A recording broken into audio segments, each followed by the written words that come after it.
Hello नमस्कार, स्वागत है आपका इंडिक अफेयर्स में।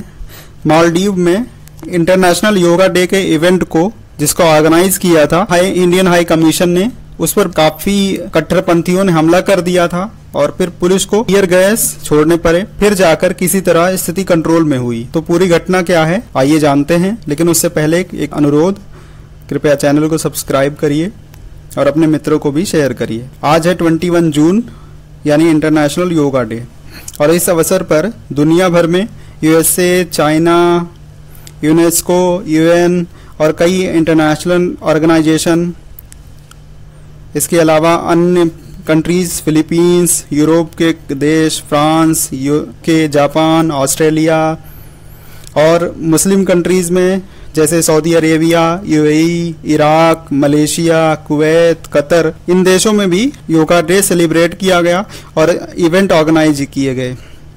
मालदीव्स में इसी तरह का एक योगा इवेंट ऑर्गेनाइज किया गया था, जिसे ऑर्गेनाइज किया था इंडियन मिशन इन मालदीव और यूएन मालदीव्स और ministry of youth, sports and community empowerment द्वारा। कि अचानक बहुत सारे लोगों ने हमला कर दिया और ये इवेंट हो रहा था नेशनल फुटबॉल स्टेडियम माले में।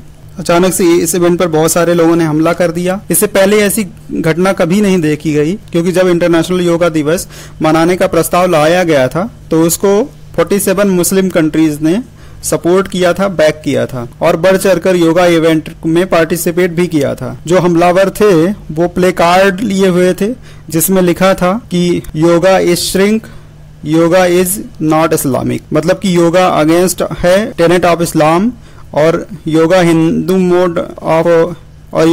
मोड ऑफ वर्शिप है, जिसको इस्लामिक कंट्रीज को सेलिब्रेट नहीं करना चाहिए। इस्लाम में अल्लाह के अलावा किसी और की वर्शिप करने वालों को शिर्क कहते हैं, जिसको कि माफ नहीं किया जा सकता। मालदीव का स्टेट रिलीजन है इस्लाम। अब इसके बाद मालदीव की पुलिस ने कार्यवाही की और 6 लोगों को अरेस्ट भी किया है। इसके अलावा मालदीव्स की गवर्नमेंट ने और उनके प्रेसिडेंट ने भी इसका कंडेम किया है, इसकी निंदा की है। बताया जा रहा है कि हमला मालदीव की विपक्षी पार्टी के द्वारा कराया गया था, जिसका नाम है पीपीएम यानी progressive party of Maldives. Ppm anti India party है। अभी कुछ समय पहले ही पीपीएम के ऑफिस पर लगा एंटी इंडिया बैनर हटाया गया था मालदीव की सिक्योरिटी फोर्सेस द्वारा। अब अगर ये अटैक किसी इस्लामिक या किसी क्रिश्चियन इवेंट में हुआ होता तो उस समय यूएन भी आलोचना करता, यूएसए भी आलोचना करता, क्योंकि अभी कुछ महीने पहले ही यूएन ने इस्लामोफोबिया पर नियम बनाए थे, जबकि नॉन एब्राहमिक रिलीजन को इसमें शामिल नहीं किया गया था। भारत ने इस पर सवाल भी उठाए थे।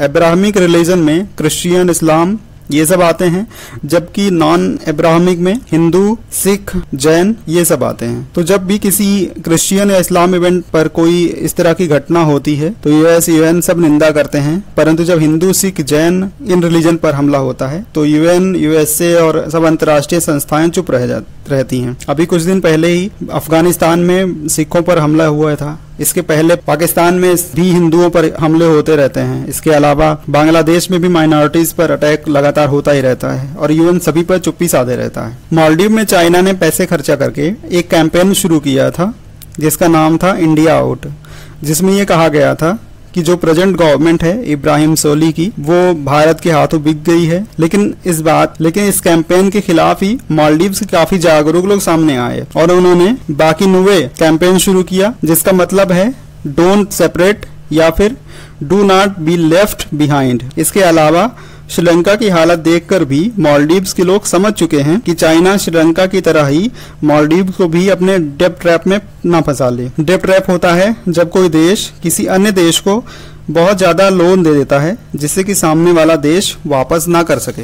भारत ने मालदीव्स की बहुत मदद की है हर संकट के समय, तो मालदीव्स के लोग बहुत रिस्पेक्ट करते हैं भारत की गुडविल की। भारतीय लोग भी बहुत ज्यादा मालदीव्स में घूमने जाते हैं, वहाँ पे एंजॉय करने जाते हैं।